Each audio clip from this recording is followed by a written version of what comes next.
Constitution of the United States. That I will support and defend the Constitution. Whatever. Chicago, Washington, Boston, Dallas, and 24 other major American cities, at last count, have had protest demonstrations of one form or another. The largest was here in New York. Thousands of citizens gathered in front of the UN and then marched up Fifth Avenue past St. Patrick's Cathedral. The most violent was in Berkeley, California, where 13 people were taken to hospital and over 40 arrested. The Soviet Union's defense ministry today called up 6 classes of reservists. Military leaves were cancelled in the same order. All servicemen and women were told to report to their units. In addition, according to the just-released task report, Soviet Chief of Staff Marshal Nikolai Volgarkov was quoted as saying the United States has totally ignored his country's offerings of conciliation. He went on to say the United States government has continued to pursue its goals of expansionism and domination in the Middle East.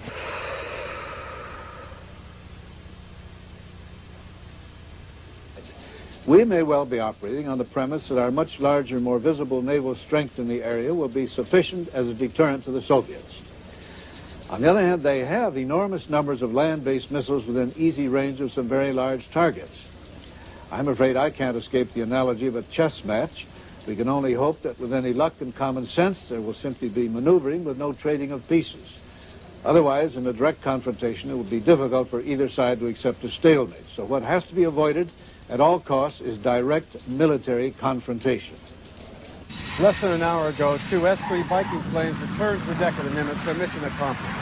They had located unidentified submarines believed to be Russian. Calculations have been made on the speed and direction of the unidentified submarines. Assuming they're correct, they will enter the Gulf of Oman a few hours in advance of the arrival of this task force. If the unidentified submarines are Russian, just what do they have in mind? For CVN News, this is Michael Boyle on the aircraft carrier Nimitz. Admiral LaRocque, we now know that there are 2 battle groups plowing through the Indian Ocean towards a convergence point somewhere in the Gulf of Oman.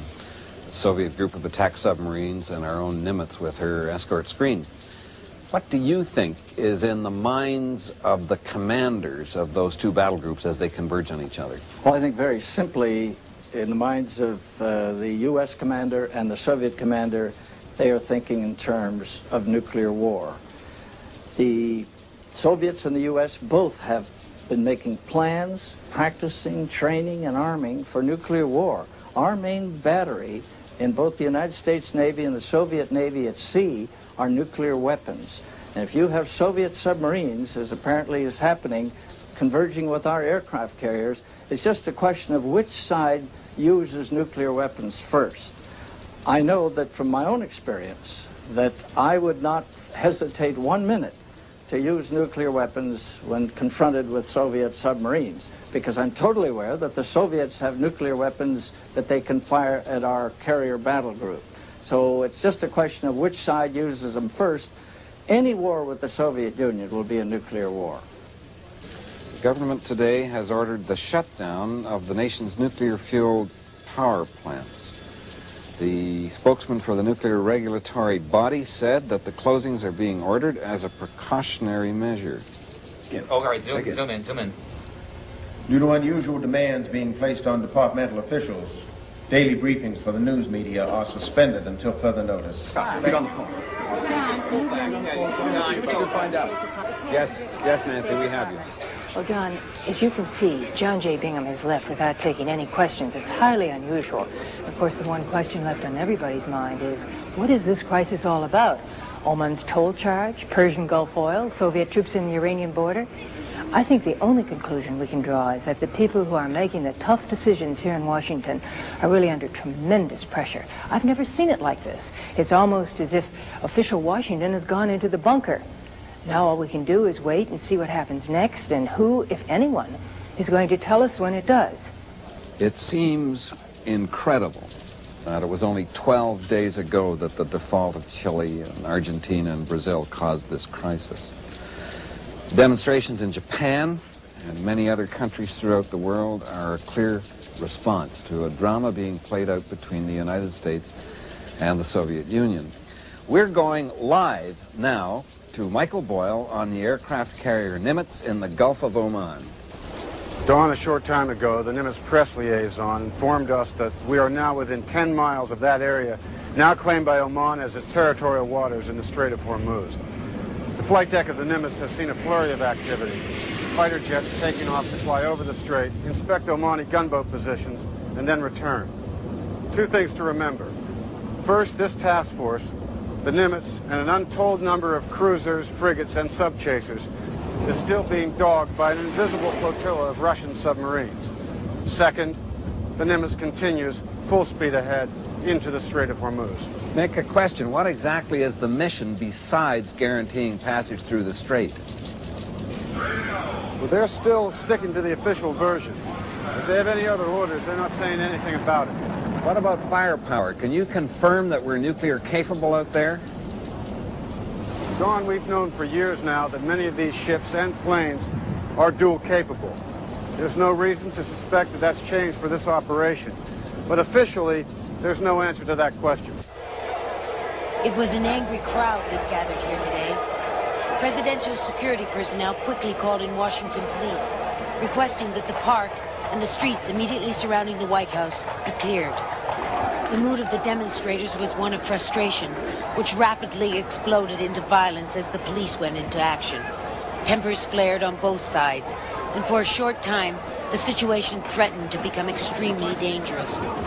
However, within an hour, the worst was over. The police had secured the area, but at the cost of many bruised bodies and more than a few arrests.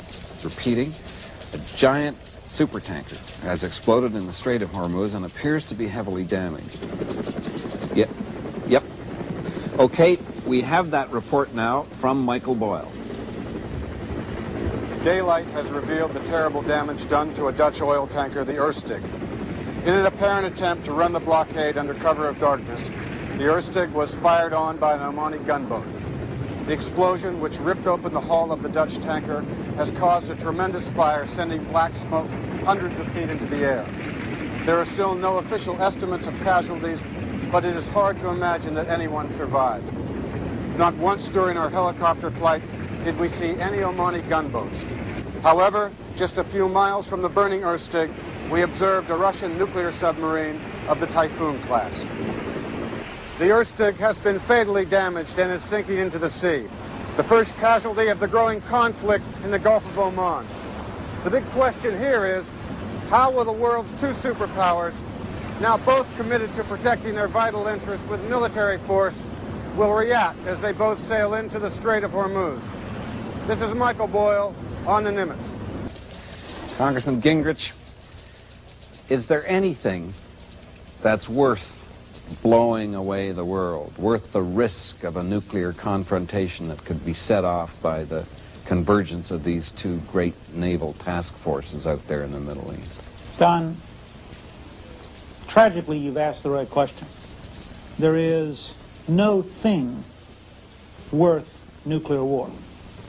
But Winston Churchill said it brilliantly when he said that war is horrible, slavery is worse. If we stand by and allow the Soviet Union in international waters to block the United States from acting on behalf of our friends and allies, with our friends and allies, if we stand by and allow a Soviet-backed puppet state in Oman to block the Straits of Hormuz and strangle both Japan, the second largest economy in the world, and Western Europe, then freedom will die. Don, for the last few minutes we've been flying over expressways leading out of the city. The traffic, quite simply, it's barely moving, seems to be growing worse by the hour. And we can only imagine what people are thinking. Perhaps New York City makes a very large target for some Russian missile, and that because it is so big, it's a very hard place to run away from. The CBN News has just received these satellite pictures from San Francisco, where the traffic jams are bringing the city to a stop. Untold thousands are trying to escape to areas outside the city, driven, we assume, by a growing fear of the tensions in the world. Senator, millions of Americans tonight are frightened, and people are evacuating cities. You look very calm. Are you frightened? Well, I don't know whether I'm frightened. I think the evacuation, I've always thought evacuation was a bad policy. First of all, it couldn't work because of our general traffic conditions, but also psychologically bad. If we reach the point where you have to evacuate cities to avoid nuclear war, it means that there's no place to hide.